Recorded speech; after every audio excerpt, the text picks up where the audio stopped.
Alors bonjour à tous, on se retrouve aujourd'hui pour un nouveau chapitre sur la programmation Java avancée, on va dire, et aujourd'hui on va parler des expressions, des lambda expressions. Alors lambda déjà, qu'est-ce que cela signifie? Bon, en fait c'est un terme technique qui est issu alors je disais un mot obscur, mais pour définir en fait des fonctions anonymes. Donc à la base, ça a été introduit en 1930 à l'aide du lambda calcul. Par exemple, si vous regardez le deuxième item ici, on a la définition d'une fonction anonyme hein, en disant que c'est une fonction qui prend deux paramètres et qui fait donc x au carré plus y au carré. Ceci est une lambda.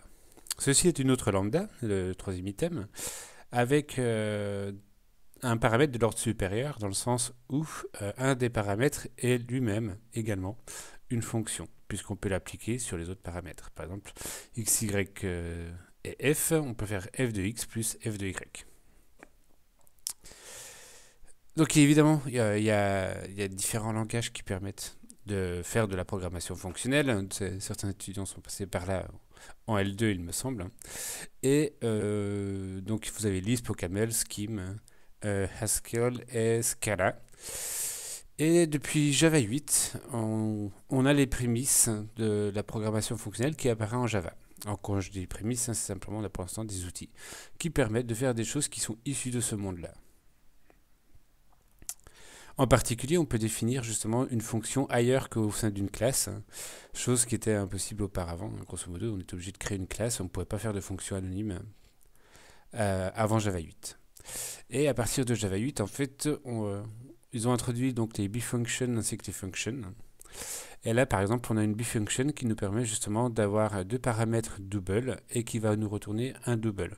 Pour l'instant, ça demandait ici une implémentation avec new bfunction dans lequel on définissait la méthode apply en disant qu'on voulait faire x au carré plus y au carré en tant que double. Donc voilà, c'est assez lourd hein, comme représentation, mais néanmoins, c'était l'un des premiers pas qui nous permettait de définir une fonction à l'intérieur de notre code. Et après, on pouvait tout à fait appliquer notre fonction sur deux paramètres, ici 2 et 3.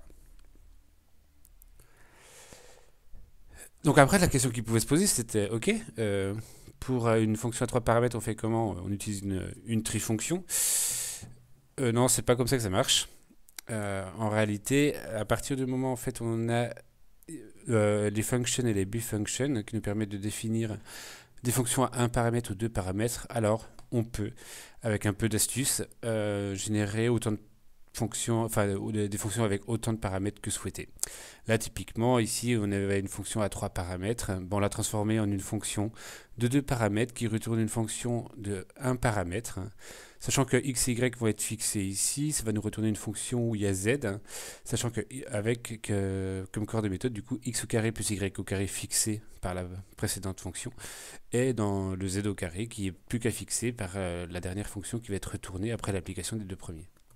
Donc c'est un peu particulier, mais ça c'est quand on a fait de la programmation fonctionnelle, ce genre de truc, on est largement habitué. Donc c'est pour ça que je dis que ça demande un peu d'astuce, parce qu'en général c'est là où ça pêche un petit peu chez les étudiants. C'est un peu compliqué d'avoir cette vision-là, et dès qu'il y a de la récursivité et des choses un peu plus... où il faut aller un peu plus perché, on va dire, hein.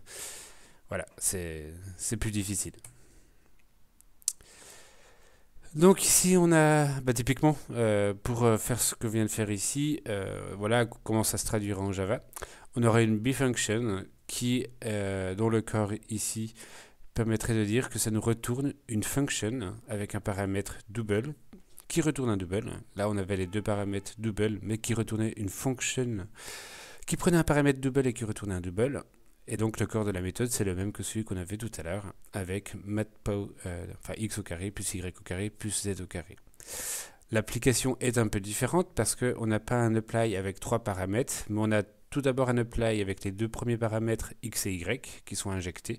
Ensuite, on sait que ça nous retourne une fonction de un paramètre. Donc on peut l'appliquer de nouveau sur le troisième paramètre.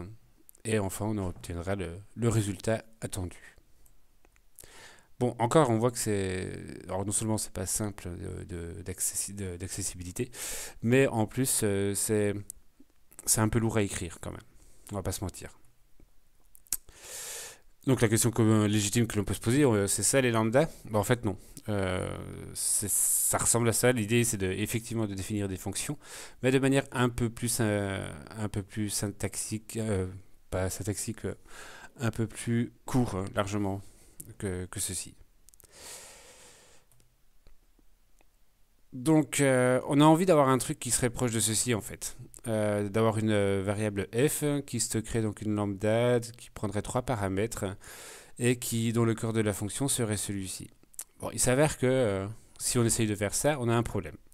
Donc là, on aura un problème.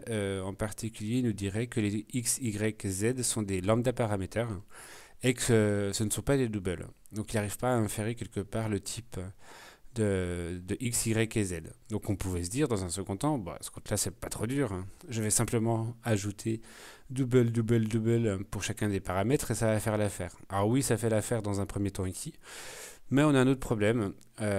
Ici, il n'arrive pas à... si on fait ceci, on a besoin de typer le retour quelque part, hein.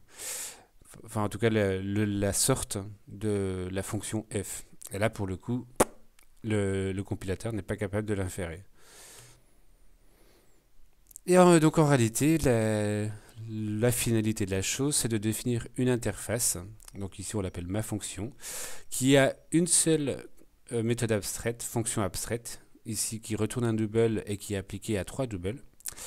Et résultat des courses, on pourrait définir tout à fait une fonction f de type ma fonction qui prend trois paramètres et dont le corps de méthode de fonction est celui-ci. Donc ça, c'est bien une expression qui peut être réduite en un double. Donc voilà, on est proche de ce qu'on voulait en fait. Donc on n'a pas vraiment une création d'objet, hein. C'est pas un objet, c'est vraiment une lambda expression qui permet d'exprimer une fonction qui prend des paramètres et retourne une valeur. Et d'ailleurs, l'implémentation qui est cachée derrière fait que les lambda ne sont pas des objets et n'héritent pas de la classe object de manière générale. Donc, les interfaces qui sont utilisées ici sont toujours un peu particulières. Pourquoi? Parce qu'en réalité, si vous regardez ce genre de truc, vous pouvez vous douter que qu'est-ce qui se passerait si on avait ici, dans l'interface, deux fonctions? Ben, on se doute qu'il y aura un problème parce que deux fonctions abstraites. Il y aura un problème parce qu'on comprend ici que notre lambda a pour vocation de dire bah, pour trois paramètres ici, je vais associer donc un corps de fonction et que si du coup il y avait plusieurs méthodes abstraites, bah, il faudrait avoir une façon de donner une définition pour les deux. Et du coup, c'est plus vraiment une lambda dans ce cas-là, c'est vraiment une classe. Donc, effectivement, pour les lambda, on a des interfaces qui sont singulières, hein, qu'on appelle des interfaces fonctionnelles. Donc, ce sont des interfaces qui ne possèdent qu'une seule méthode abstraite ou fonction abstraite.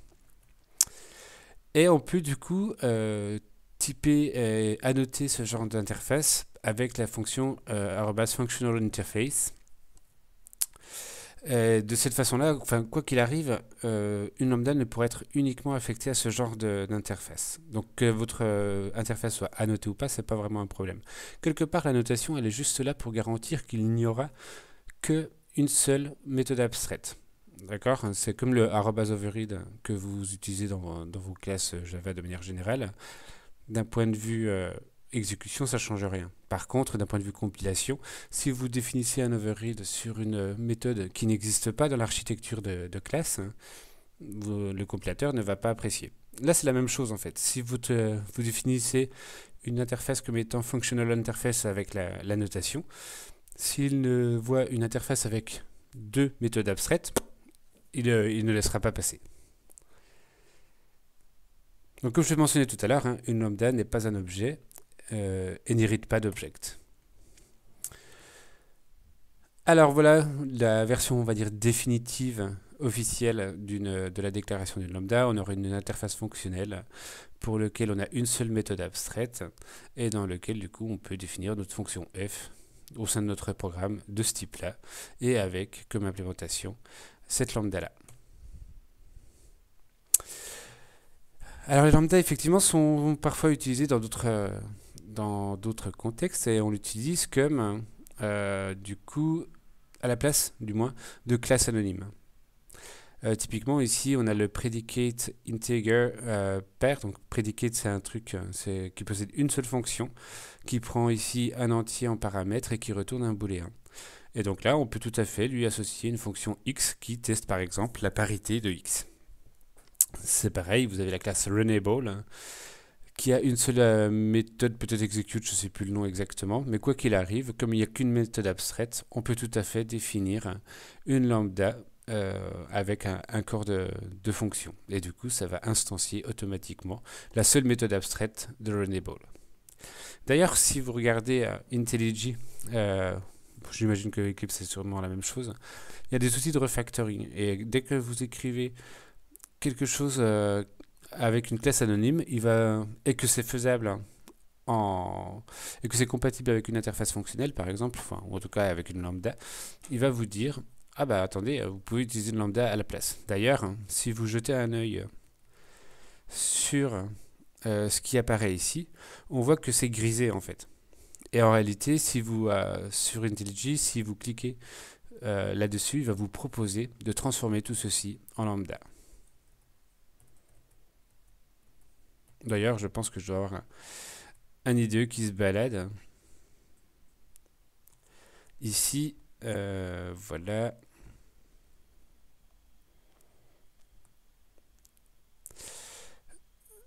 Si je regarde ici, voilà. Ce qu'il nous propose ici, c'est de remplacer par une lambda notre bfunction et ainsi de suite.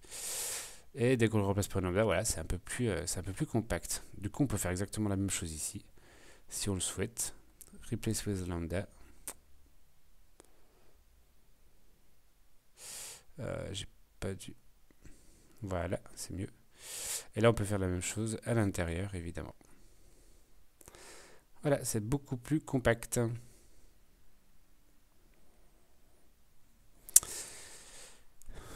Ok. Donc, les avantages de l'utilisation des lambda, évidemment, c'est qu'on a des codes beaucoup plus courts et du coup plus lisibles. Et ça permet justement d'introduire dans le monde de la programmation objet quelque part des pratiques qu'on utilise plutôt dans la programmation fonctionnelle. Donc à un niveau d'abstraction possiblement plus élevé que d'habitude, on va dire. Ce qui est assez sympa, donc quelques petits détails aussi sur les lambdas. Donc on peut tout à fait avoir pour une lambda, pas uniquement une instruction comme c'était le cas d'ailleurs sur tous les exemples qu'on a vus jusqu'à présent. On peut avoir ici un bloc d'instructions à partir du moment où on a un return pour dire quelle valeur on va retourner. Mais d'ailleurs, le return n'est pas obligatoire parce qu'en fait, on n'est pas obligé d'avoir une fonction obligatoirement. On peut tout à fait avoir une méthode comme un consumer, par exemple, qui prend un double en paramètre mais qui ne retourne rien. Du coup, on peut tout à fait le définir à l'aide d'une lambda comme celle-ci qui prend un paramètre x et qui fait juste un affichage du double qui sera x ici. Alors il y a aussi des petits raccourcis syntaxiques qui sont assez cool.